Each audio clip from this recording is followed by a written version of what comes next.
it could be a market or anywhere, where let's say there's a a school campus area where more vehicles are parked at a certain time or less. So you can take any example. So basically you want to identify that's for parking, and or you can consider vehicles in motion.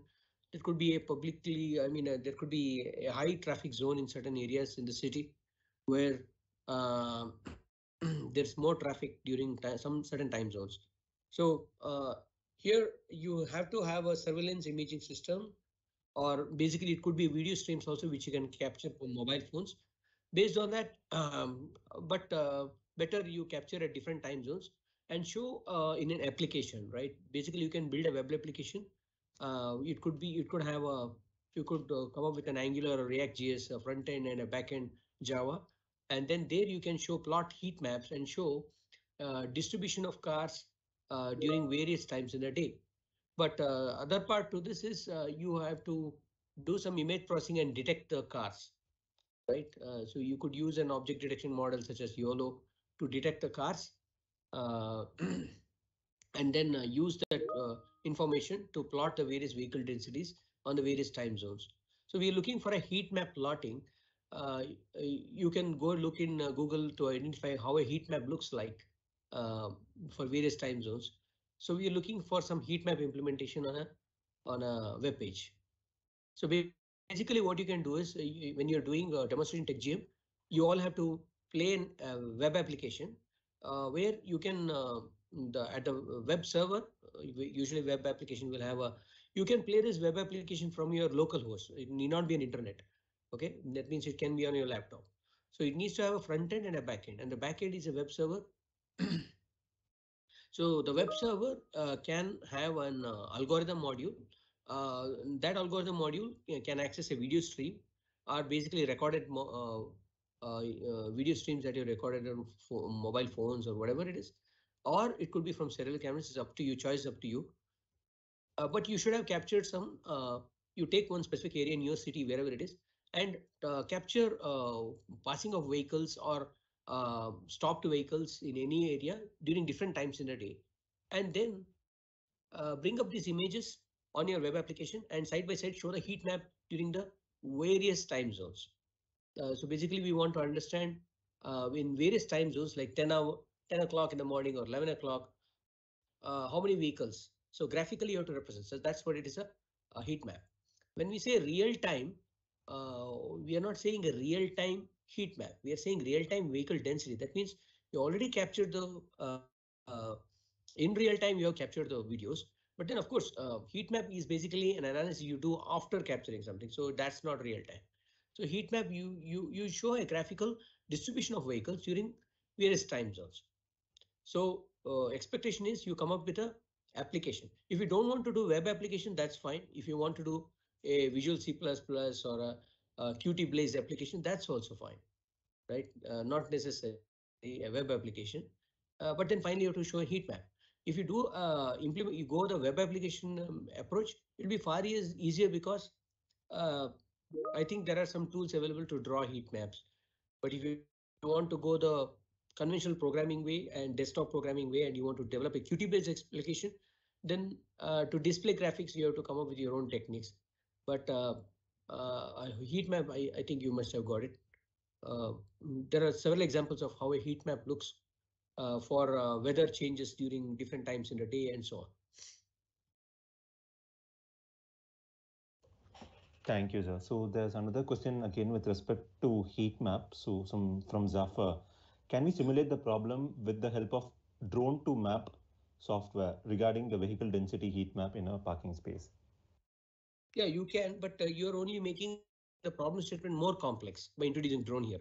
So the challenge is not about capturing from anywhere. It doesn't care from where you captured it, right?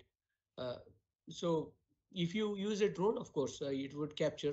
But if you have all the time and resources to implement to capture from a drone, good for you. But that's not expected because I think there will be a lot of shortage of time to do this. Uh, like I said, there are two major components: detecting cars, same area during different points in the day, uh, from the same viewpoint, and and then second is based on the detection, the status has to go to a graphical application where you can display it.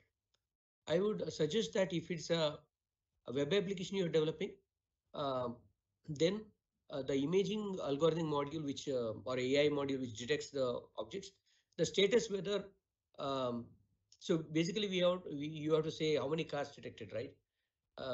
I'd be pleased if you can show the same place and you can show some graphical overlay. It could be a parking lot where there could be some lines. If you have access to some parking lots where you can show some parking lot car space distribution. I think all this development will take time. So don't try any other challenges which is not actually in the scope.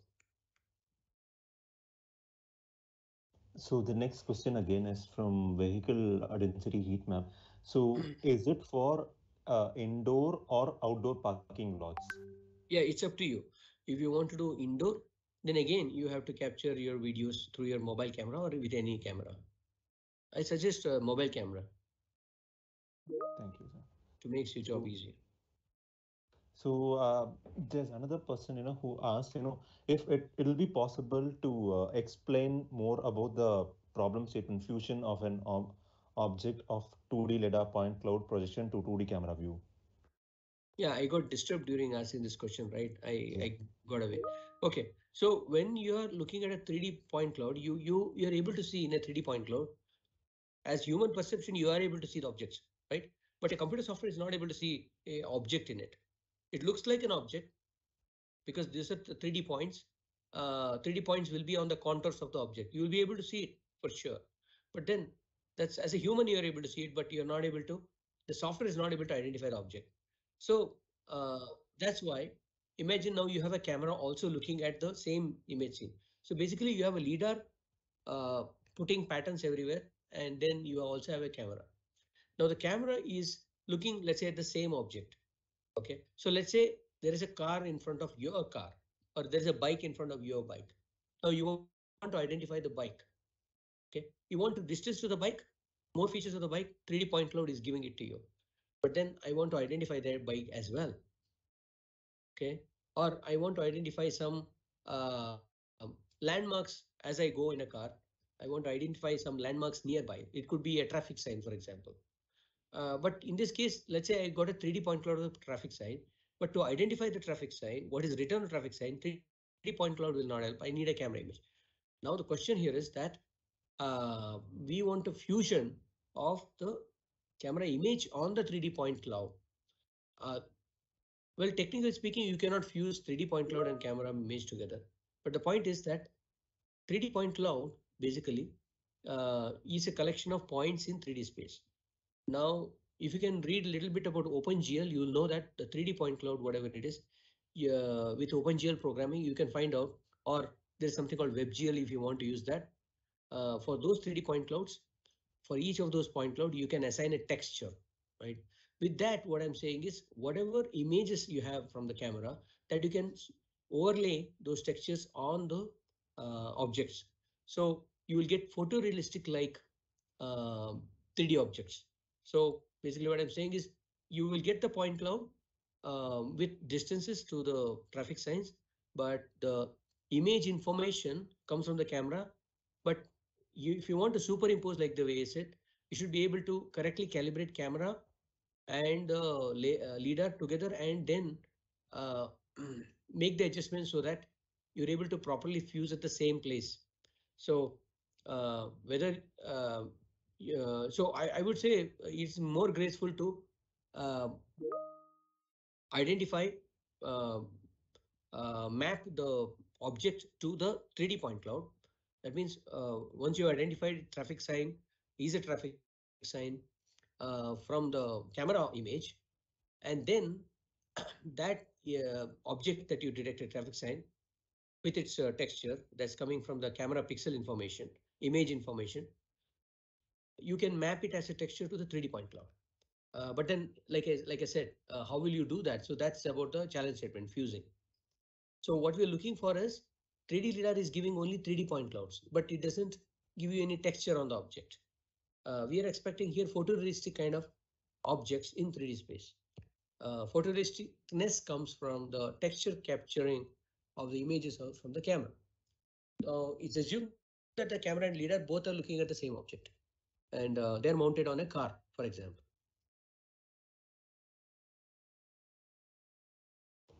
Thank you, sir. So the next question is, what will be the output of the fusion of lidar and camera? Can you explain it? Yeah. So if you look at a 3D lidar output, if you can again Google it, you will find out 3D lidar database, point cloud database. You will see that it is just a collection of point clouds in a vehicle scenario. It's easy to understand point cloud of objects in a vehicle scenario, but you can also look at hills, terrains, or whatever you want. But the output expected is that instead of just collection of 3D points, we need texture coming from the camera overlaid so that you can prove that you're able to properly fuse the camera information, camera image information on the point cloud of the object. Like I said, 3D lidar is not able to capture the texture information. It is basically a reflection of the rays. Thank you, sir. So in the real-time vehicle density heat map challenge, can we extend the scope of the challenge from only detecting the vehicle? Extend or reduce? So I didn't understand. actually, he wants to extend the scope. What do you mean by extending the scope? So, so like I said, there are two parts. You have to detect the car objects, and then you have to generate a graphical output showing the heat maps. Better look at how heat maps looks, and you have to show a visual representation of heat maps at different time zones during the day, showing the distribution of vehicles during different points in time.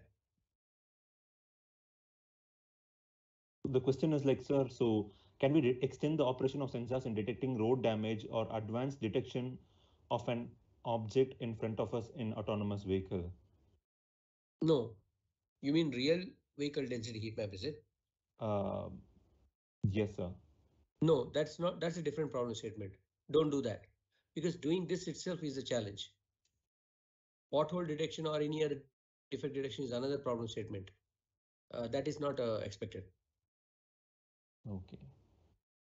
Thank you, sir. So actually, people are asking like if you could go more in detail about object detection in extreme dark condition. If possible, explain a bit more about the challenge. What is not understood, I'm not able to understand. Uh, So give me a minute, please. yes, sure.